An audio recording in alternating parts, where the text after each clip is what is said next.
Hello दोस्तों, मेरे YouTube channel पर आपका स्वागत है। तो चलिए कहानी शुरू करते हैं। कहानी अच्छी लगी तो प्लीज़ चैनल को लाइक, सब्सक्राइब और शेयर ज़रूर कीजिए।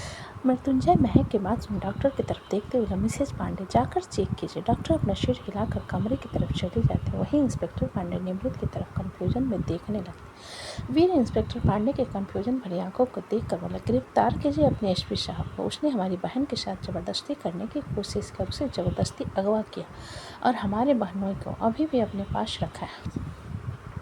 निमृत वीर की बात सुनकर बोला, खाली जुबान के इल्जाम से कुछ नहीं होता है मिस्टर सिसोदिया, कोई सबूत भी होना चाहिए। निमृत की बात पर इंस्पेक्टर पांडे वीर की तरफ देखते हुए बोला, आपके पास कोई सबूत है? मृत्युंजय इंस्पेक्टर पांडे के बात पर बोला, रात के इस वक्त वैशाली यहाँ क्या कर रही है? निमृत मृत्युंजय की बात पर वो खुद आई है, मैं उसे ज़बरदस्ती किडनैप करके नहीं लेकर आया। मृत्युंजय निमृत की बात पर उसे घूरने के बाद इंस्पेक्टर पांडे की तरफ देख कर बोला, आप गिरफ्तार करेंगे या फिर नहीं? इंस्पेक्टर पांडे कुछ करता उससे पहले ही निमृत गन निकालकर मृत्युंजय के ऊपर तानते हुए बोला, मिस्टर सारा, रिस्पेक्टफुली कह रहा हूँ, मुझे जाने दो यहाँ से। मृत्युंजय अपनी गन निकालकर निमृत पर पॉइंट करते हुए, मेरा भाई कहाँ है ये बताओ पहले। फिलहाल तो जिंदा है, लेकिन मैं उसे बहुत जल्द जहन्नुम में भेजने वाला, और अगर तुम उसे जिंदा चाहते हो तो मुझे यहाँ से जाने दो। निमृत ने मृत्युंजय को धमकाते हुए कहा। इंस्पेक्टर पांडे निमृत की तरफ देखते हुए बोले, सर आप ये क्या कर रहे हो? निमृत इंस्पेक्टर पांडे की बात को इग्नोर करते हुए बोला, पांडे इन लोगों से कहो मुझे जाने दे। मृत्युंजय गुस्से में निमृत को घूरते हुए बोला, मैं तुम्हें मार दूंगा। वीर मृत्युंजय के हाथ को पकड़ कर बोला, हम अमृत को ढूंढ लेंगे, लेकिन उसे कुछ हो गया तो वैशाली की बेकाबू हो जाएगी, इसे यहाँ से जाने दो। मृत्युंजय वीर की बात पर गुस्से से उसे घूरते हुए बोला, तुम पागल हो गए हो? इसने मेरे भाई को किडनैप किया और मैं इसे जाने दूँ? निमृत उन दोनों को बातों में बिजी देखकर जल्दी से बाहर दरवाज़ा बाहर से बंद करके वहाँ से निकल जाता है। मृत्युंजय दरवाजे को बंद देकर जल्दी से खिड़की तोड़ते बाहर आता और इधर उधर देखता है तो वहाँ पर निमृत की बाइक नहीं थी। मृत्युंजय बॉडीगार्ड्स लेकर नहीं आया था, वो वीर के साथ वैशाली के लोकेशन पर आ गया था। उसके साथ बाकी बॉडीगार्ड्स अमृत को अभी भी ढूंढ रहे थे। इधर वैशाली अभी भी दर्द में चीख रही थी। वर्षा कमरे से बाहर आ जाती है। मृत्युंजय जो कि वहीं पर रुक गया था उसे बाहर आया हुआ देख कर बोला, क्या हुआ? Nothing, don't like a lot of noise, Varsha ने जवाब दिया, जिसे सुनकर मृत्युंजय उसे घूरते हुए, डॉक्टर ने क्या कहा? वर्षा मृत्युंजय के कुछ कहते उससे पहले उन सबको बच्चे की रोने की आवाज़ सुनाई दी। मृत्युंजय का चेहरा बर्फ की तरह सफ़ेद पड़ जाता है। वीर खुश होते हुए मृत्युंजय से बोला, जब अमृत को पता चलेगा वो कितना खुश होगा। वो हमेशा कहता था उसे बहुत बेसब्री से इंतज़ार है अपने बच्चे का। मृत्युंजय अपनी मुट्ठी मजबूती से बंद करते बोले, मुझे अपने भाई को ढूंढना है, अगर उसे कुछ हुआ ना, मैं सच में इस एसपी को जिंदा दफन कर दूंगा। इंस्पेक्टर पांडे मृत्युंजय की बात पर बोला, डोंट वरी मिस्टर सारंग, मैंने ऑफिसर्स को उनके पीछे लगा दिया है। मृत्युंजय इंस्पेक्टर पांडे की बात पर बोला, मेरा भाई मुझे जल्दी से जल्द चाहिए। तभी डॉक्टर पांडे टॉवल से लिपटी एक प्यारी सी बच्ची को लेकर आती है। वीर आगे आकर डॉक्टर पांडे की तरफ हाथ बढ़ाकर बोला, दिखाइए। डॉक्टर पांडे बच्चे को वीर की गोद में देते, बेबी गर्ल है। वीर डॉक्टर की बात पर बच्चे को अपनी गोद में उठा लेता है, उसकी तरफ देखता है जो बिल्कुल सफ़ेद दूध की तरह गोरी थी। उसके गाल फूले हुए थे, उसके होंठ गुलाब के पंखों की तरह गुलाबी थी। उसने अपनी मुट्ठियाँ कसकर बंद कर रखी थी और उसकी आंखें बंद थी, लेकिन उसके पलके काफ़ी लंबे थे। उसके बाल बिल्कुल काले और घने थे। वीर उस बच्चे के गाल पर किस करता है तो वो आंखें बंद करके जोर जोर से रोने लगती है, जिसे देख वीर उसे छूटते हुए कहता है, शांत हो जाओ प्यारी बच्ची, मैं आपका मामा हूँ। लेकिन वो रोना बंद ही नहीं करती, जिस पर वीर मृत्युंजय की तरफ बच्चे को बढ़ाते हुए बोला, यार तुम संभाल लो, इसे कितना रोती है। मृत्युंजय जो कि लगातार उसे देखा जा रहा, 2 कदम पीछे होकर बोला, मैं नहीं संभाल पाऊंगा, मुझसे बच्चे नहीं संभाले जाते।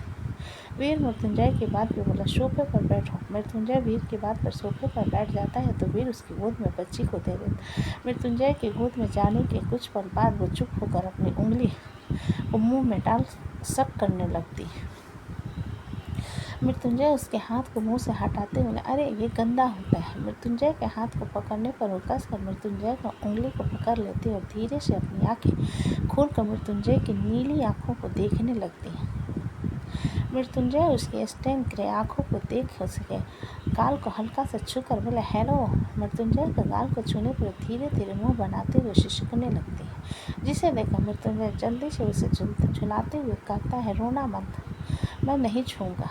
मृत्युंजय को झुलाने पर वो चुप होकर अब एकटक मृत्युंजय को देखने लगती है, जिस पर मृत्युंजय इधर उधर देखते हुए कहता है, मैं तुम्हारा डैडा नहीं हूँ, मैं तुम्हारा बिग डैडा हूँ। तभी महक वहाँ आ जाती है और बाहर एम्बुलेंस भी आकर खड़ी हो जाती। महक मृत्युंजय के पास बच्ची को देखकर अपना हाथ आगे बढ़ाते हुए बोली, मुझे दीजिए।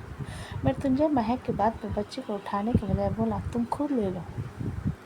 महक मृत्युंजय की बात पर खुद झुककर उसके गोद से बच्ची को लेकर बोली, मैंने एम्बुलेंस को बुलाया है, वैशाली को हॉस्पिटल ट्रांसफ़र कर रहे हैं। मृत्युंजय सुबह से खड़ा हुआ अपना सिर हिलाते हुए बोले, ठीक है, मैं अमृत को ढूंढने जा रहा हूँ, तुम वीर के साथ वैशाली को लेकर अस्पताल के लिए निकल जाओ। इतना कहकर मृत्युंजय बिना किसी बात सुने घर से बाहर चला जाता है।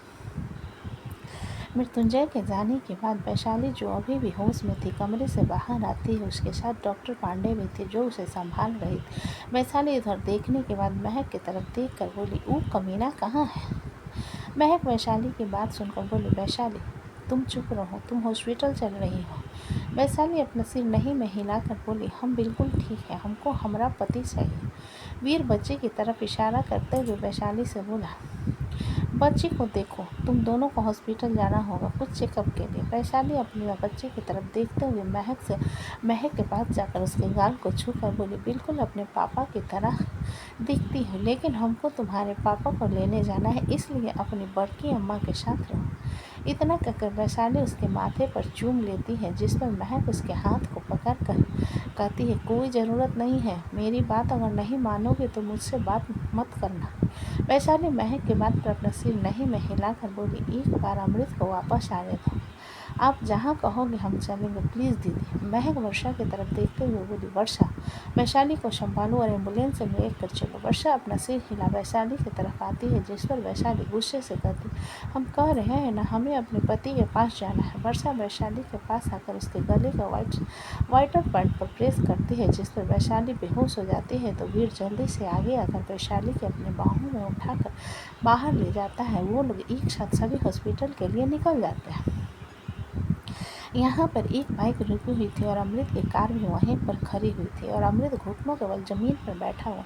वहाँ पर काफ़ी ज़्यादा ट्रक चल रहे थे और निमृत के कुछ लोग भी वहाँ पर थे। निमृत अमृत के पास जाकर उसके ठुड्डी को पकड़कर उसके चेहरे के ऊपर करते हुए बोला, अगर आज तुम वैशाली के साथ ना होते तो तुम इस सिचुएशन में नहीं होते। अमृत निमृत की तरफ अपनी लाल आंखों से देखते हुए अटकती हुई आवाज़ में बोला, तुम मरना चाहते हो? निमृत अमृत के सीने पर गन को रखते हुए बोला, नहीं, मरना तुम्हें है, फिर वैशाली मेरी हो जाएगी। अमृत निमृत के हाथ को हटाते हुए बोला, देखो, तुम जो कर रहे हो सही नहीं है। वैशाली मुझसे प्यार करती है। प्यार का क्या है, शख्स के चले जाने पर वो किसी और के लिए बदल जाता है और जब तक तुम उसके साथ हो वो मुझसे प्यार नहीं करेगी, इसलिए तुम मर जाओ। निमृत ने अमृत की बात पर कहा, जिसे सुन अमृत खड़ा होते हुए बोला, चलो फेयर गेम खेलते हैं, जो जीतेगा वो जिंदा रहेगा। ये कहते हुए अमृत लड़खड़ा जाता है, जिसे देखने अमृत हंसते हुए कहता है, हा हा हा, मानना पड़ेगा, अकल काफ़ी अच्छी है तुम्हारी, लेकिन तुम अपने खुद के पैरों पर खड़े नहीं हो। अमृत निमृत की बात पर बोला, पैरों का क्या है, वो तो एक न एक दिन जवाब दे देते हैं, तुम ये बताओ, तुम जीतोगे कैसे? इतना कहकर अमृत एक घूसा निमृत के मुंह पर चढ़ देता है। अचानक अमृत के ऐसा करने पर निमृत 2 कदम पीछे हो जाता है और गुस्से में अमृत को देखते हुए पागलों की तरह अमृत के मुंह पर मुक्कों की बरसात कर देता है। अमृत अपने डिफेंस में अपने चेहरे को कवर करते हुए बचने की कोशिश करता है, लेकिन ड्रग्स का असर उसकी बॉडी पर काफ़ी ज़्यादा हो रहा था। निमृत नॉर्मल था, जिस कारण निमृत को संभालना अमृत के लिए भारी पड़ रहा था। तभी गनशॉट की आवाज़ आती है और निमृत के बाजू को बुलेट चीरते हुए जाकर पैर पर लगती है। निमृत दर्द से चीख पड़ता है और अपने बाजू को कसकर पकड़ उस तरफ देखता है जहां अंधेरे में ब्लैक हुड्डी पहने बाइक में तेजी से कोई आ रहा था, लेकिन 10 मीटर की दूरी पर ही उसका निशाना बिल्कुल सटीक था। स्पोर्ट्स बाइक जाकर वहां पर रुकती है। निमृत के सारे लोग अलर्ट हो जाते हैं। विप्लो बाइक से उतर अपने कदम निमृत की तरफ बढ़ाते हुए बोला, बस कुछ पल की जिंदगी फिर मौत। ये कहते हुए विप्लो अमृत की तरफ देखता है, जिनके होठों से खून बह रहा था और उसके चेहरे पर काफ़ी सारे निशान थे, जिन्हें देखते हुए विप्लो की मुठ्ठियाँ आपस में कस जाती है कि वहाँ पर 2 महिंद्रा और एक BMW आकर रुकती है। उसके साथ 2 बाइक भी थी। दीप, शोभित, डेविड और राजीव BMW से बाहर आते हैं और बाकी गाड़ी से बॉडीगार्ड्स बाहर आ जाते हैं और निमृत के सारे लोगों को घेर लेते। जिन्हें देखते हुए निमृत अपने दर्द को इग्नोर कर अमृत पर गन पॉइंट करके कहता है, मर जाऊंगा लेकिन इसे अपने साथ लेकर जाऊंगा। शोभित अपनी गन निकाल कर निमृत पर तानते हुए बोला, अगर मेरे भाई को तुमने कुछ भी किया तो तुम्हें जान से मार दूंगा। निमृत शोभित की बात पर बोला, यार तुम लोग धमकी बहुत देते हो, कर कुछ नहीं सकते, मैं करके दिखा। इतना कहकर निमृत अमृत के बाजू पर गोली चलाता है, जिस पर अमृत दर्द से चीख उठता है। शोभित निमृत के वार करने पर उसके ऊपर गोली चलाता है, जिस पर निमृत साइड होकर अमृत के माथे पर गन तानते हुए कहता है, सिर्फ तुम्हारी एक गलती और तुम्हारे भाई की खोपड़ी आउट।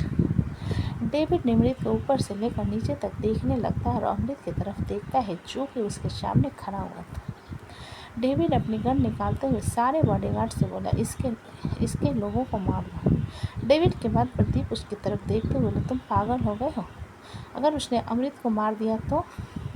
डेविड प्रदीप की बात को इग्नोर करके बोला, जितना कहा उतना करो। डेविड की बात पर बॉडीगार्ड्स अपनी गन से एक साथ निमृत के सारे बॉडीगार्ड्स पर गोली चलाते हैं, जिस कारण निमृत का ध्यान भटकता है और डेविड अपनी गन निमृत पर पॉइंट कर जोर से कहता है, अमृत नीचे झुको। अमृत नीचे झुकता है तो डेविड निमृत पर गोली चला देते हैं, जो कि उसके कंधे पर लगती है और अमृत, जो कि नीचे झुककर रोड के साइड पर आ गया था, एक ट्रक पीछे से आने लगती है, जिस पर विप्लो भागते हुए उसके पास जाकर उसे साइड में धक्का देता है तो ट्रक से विप्लो को ठोकर लगती है और विप्लो लगभग 10 मीटर की दूरी पर जाकर गिरता है। विप्लो की हालत को देखकर शोभित जोर से चीखा, विप्लो, ये कहते हुए शोभित विप्लो की तरफ भागता है। डेविड निमृत के पास जाकर उसके कॉलर को पकड़कर उसके मुंह पर गुस्सा मारने लगता है, जिस पर निमृत डेविड को धक्का देकर अपने कदम पीछे लेते हुए कहता है, जिंदा रहा तो जरूर वापस लौटूंगा। इतना कहकर निमृत उस सड़क के किनारे बने खाई में कूद जाता है। डेविड गन उसके ऊपर चलाते हुए बोला, वापस लौटने का मौका ही नहीं मिलेगा। ये कहते हुए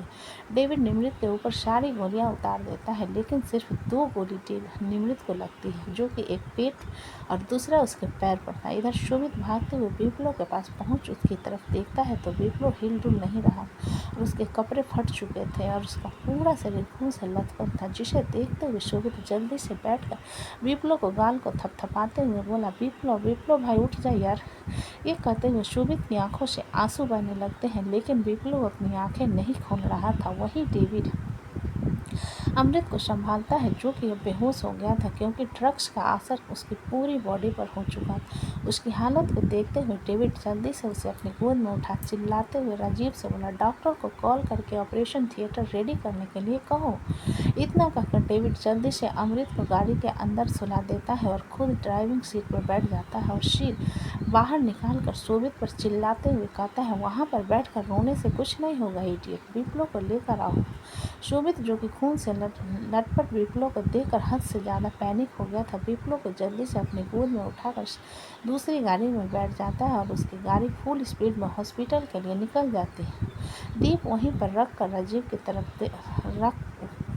तरफ देखते हुए बोला, हमें अपने लोगों के खाई के नीचे भेजना होगा, अगर वो जिंदा रहा तो। राजीव दीप की बात पर अपना सिर हिलाते हुए बोला, तुम बिल्कुल सही कह रहे हो, लेकिन फिलहाल के लिए मृत्युंजय को इन्फॉर्म करके हमें हॉस्पिटल निकलना है। दीप राजीव की बात पर अपना सिर हिलाता है। वो लोग भी हॉस्पिटल के लिए निकल जाते हैं। सिटी हॉस्पिटल में विप्लो के दिल की धड़कन रुक चुकी थी, तो वो ऑपरेशन थिएटर में था। उसे कार्डियोक शॉक दिया जा रहा था ताकि उसके दिल की धड़कन फिर से शुरू हो। बाहर पूरी सारंग फैमिली खड़ी हुई थी। जहाँ एक खुशी आई थी, वहीं गम के पल भी चल रहे थे। रचना को पीताम्बर संभाल रहे थे, वहीं अदिति का रो रो कर बुरा हाल था। रिया अनमोल के साथ आ चुके थे और सुधांशु भी ध्रुवी के साथ वहीं पर था। रिया सब लोगों की तरफ देखने के बाद शोभित की तरफ देख कर बोली, भाई अदिति कहाँ है? शोभित इधर उधर देखते हुए बोला, पता नहीं। जिस पर रिया अपने सिर हिला कर बोली, आप यहीं पर बैठे रहो, मैं उसे देख कर आती हूँ। इतना कहकर रिया अदिति को ढूंढने चली जाती है। अनमोल भी उसके पीछे चला जाता है। रिया जब अस्पताल से बाहर पहुंचती है तो उसकी नज़र सीधा सामने बने मंदिर में बैठी अदिति पर जाती, जो कि अपने हाथ जोड़े रोती हुई बैठी थी और भगवान से शिकायत और प्रार्थना कर रही थी। उसे देखकर रिया की आंखों से आंसू बह जाते हैं, जिसे देख अनमोल रिया के कंधों पर हाथ रखते हुए बोला, बापू को कुछ नहीं होगा। रिया रोते हुए अनमोल के सीने से लगकर, सच में उसे कुछ नहीं होगा ना? मैं मर जाऊँगी अगर उसे कुछ होगा तो। अनमोल रिया के पीठ पर सहलाते बोले, तुम परेशान मत हो, कुछ नहीं होगा उसे। इधर अदिति हाथ जोड़े रोते हुए बोले, भगवान जी, वापी तो आपके सारे पूजे करते हैं ना, तो आपने मेरे वापी के साथ ऐसा क्यों किया? वो कितना प्यारा है, सबको कितना प्यार करता है, लेकिन आपने उसे हॉस्पिटल में सुला दिया। उसे जल्दी से ठीक कर दो। मैं खाना खाने की जिद नहीं करूँगी, अच्छे से अपनी पढ़ाई और प्रैक्टिस पर फोकस करूँगी, आपके सारे फास्ट रखूँगी। प्लीज़ हमारे वापी को ठीक कर दो। इतना कहकर अदिति फिर से रोने लगती है। रिया उसके पास जाकर उसके कंधे पर हाथ रखते हुए कहती है, मत रो अदिति, वापी को कुछ नहीं होगा, भगवान जी उसे कुछ नहीं होने दें। अदिति रिया के बात पर सिसकते हुए बोली, क्या भगवान जी नाराज़ हो गए हमसे? लेकिन हम तो उनकी अच्छे से पूजा करते हैं, तो उन्होंने ऐसा क्यों किया? अनमोल अदिति की बात पर बोला, क्योंकि हर जिंदगी में सुख और दुख लगे होते हैं। अगर आज दुख आया है तो कल सुबह होते ही गुड न्यूज आएगी, और अपने साथ हुए गलत चीज़ों के लिए भगवान को दोष नहीं देना चाहिए। अदिति अनमोल की बात पर बोली, मैं दोष नहीं दे रही हूँ, मैं तो बस मांग रही हूँ कि हमारे वापी को जल्दी से ठीक कर दे, हमारी फैमिली फिर से हैप्पी हो जाए, अमृत के गाल पर भी हैप्पी हो जाए। अनमोल अदिति के सिर पर थपथपाते बोले, डोंट वरी, वापी को कुछ नहीं होगा, सब कुछ ठीक हो जाएगा, रोना बंद करो। अनमोल की बात पर अदिति से सकते हुए भगवान की तरफ देखने लगी। इधर वैशाली आईसीयू में खड़ी हुई थी और अमृत उसके सामने बेहोश बिस्तर पर लेटा था। उसके हाथों में आईवी चढ़ी हुई थी। वैशाली के चेहरे पर कोई भाव नहीं था। महक उसकी बेटी को संभाल रही थी। वैशाली अमृत को थोड़ा सा पास जाकर उसके माथे को सहलाते हुए उसके माथे पर चूम कर बोली, सब हमारे कारण हो रहा है, अगर हम तुम्हारी जिंदगी में नहीं आते तो आज तुम इस हालत में नहीं होते। ये कहते हुए वैशाली की आंखों में आंसू बहकर अमृत के गाल पर गिर जाते हैं। तभी कोई वैशाली के बाजू को कस कर पकड़ लेता है। वैशाली सिर घुमा कर देखती है तो रचना गुस्से में उसे घूर रही थी। रचना वैशाली को खींचते हुए आईसीयू से बाहर लाकर बोली, निकल जाओ यहाँ से और दूर हो जाओ हमारे परिवार से। वैशाली रचना की बात पर शांत नजरों से उसकी तरफ देखते हुए, काकी अपनी गंदी जुबान से मुझे चाची मत कहो, आज तुम्हारे कारण हमारे परिवार के दोनों बच्चे अस्पताल के बिस्तर पर लेटे हुए, सिर्फ तुम्हारे कारण। तुमने बताया क्यों नहीं कि उस एसपी से तुम्हारा क्या रिश्ता है?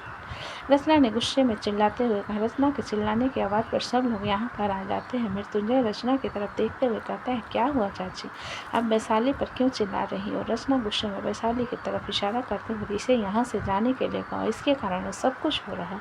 मृत्युंजय रचना की बात सुनकर, आप ये क्या कर रही हो? वैशाली ने कुछ नहीं किया है। रचना मृत्युंजय की तरफ देखते हुए अपनी आंखों में आंसू ले, तुमने देखा ऑपरेशन थिएटर में मेरा बच्चा जिंदगी और मौत के बीच में झूल रहा है कि यहाँ आईसीयू में अमृत अभी भी बेहोश है, और ये सब कुछ हो रहा है इस वैशाली के कारण। ये कहते हुए रचना गुस्से में वैशाली को देखती।